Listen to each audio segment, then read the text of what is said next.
Chapter 6.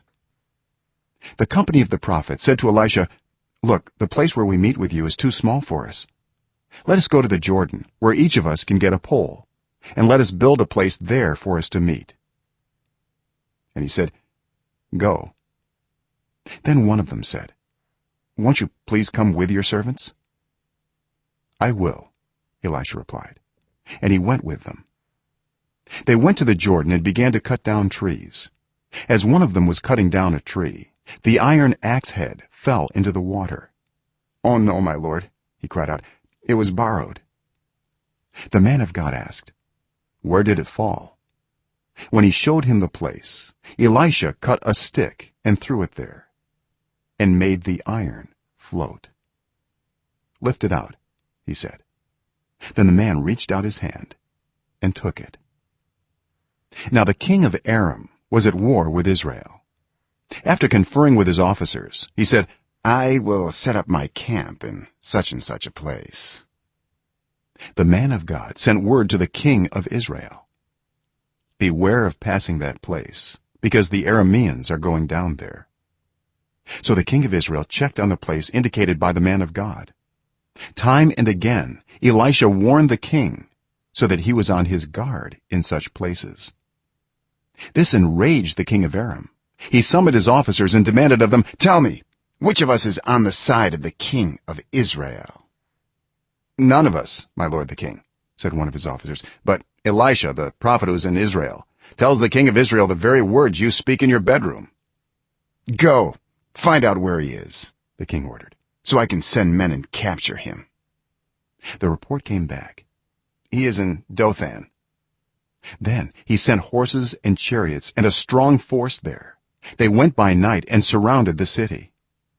When the servant of the man of God got up and went out early the next morning, an army with horses and chariots had surrounded the city. "Oh no, my lord, what shall we do?" the servant asked. "Don't be afraid," the prophet answered.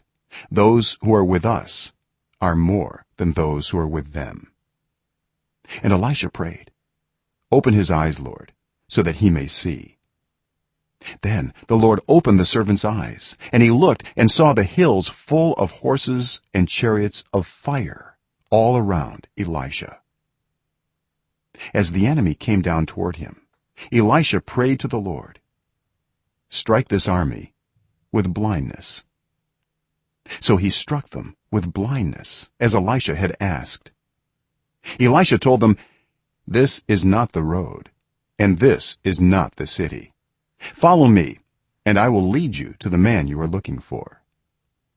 And he led them to Samaria. After they entered the city, Elisha said, "Lord, open the eyes of these men so they can see." Then the Lord opened their eyes, and they looked, and there they were, inside Samaria. When the king of Israel saw them, he asked Elisha, "Shall I kill them, my father? Shall I kill them?" "Do not kill them," he answered. "Would you kill those you have captured with your own sword or bow? Set food and water before them, so that they may eat and drink, and then go back to their master." So he prepared a great feast for them, and after they had finished eating and drinking, he sent them away, and they returned to their master. So the bands from Aram stopped raiding Israel's territory. Sometime later, Ben-Hadad, king of Aram, mobilized his entire army and marched up and laid siege to Samaria. There was a great famine in the city.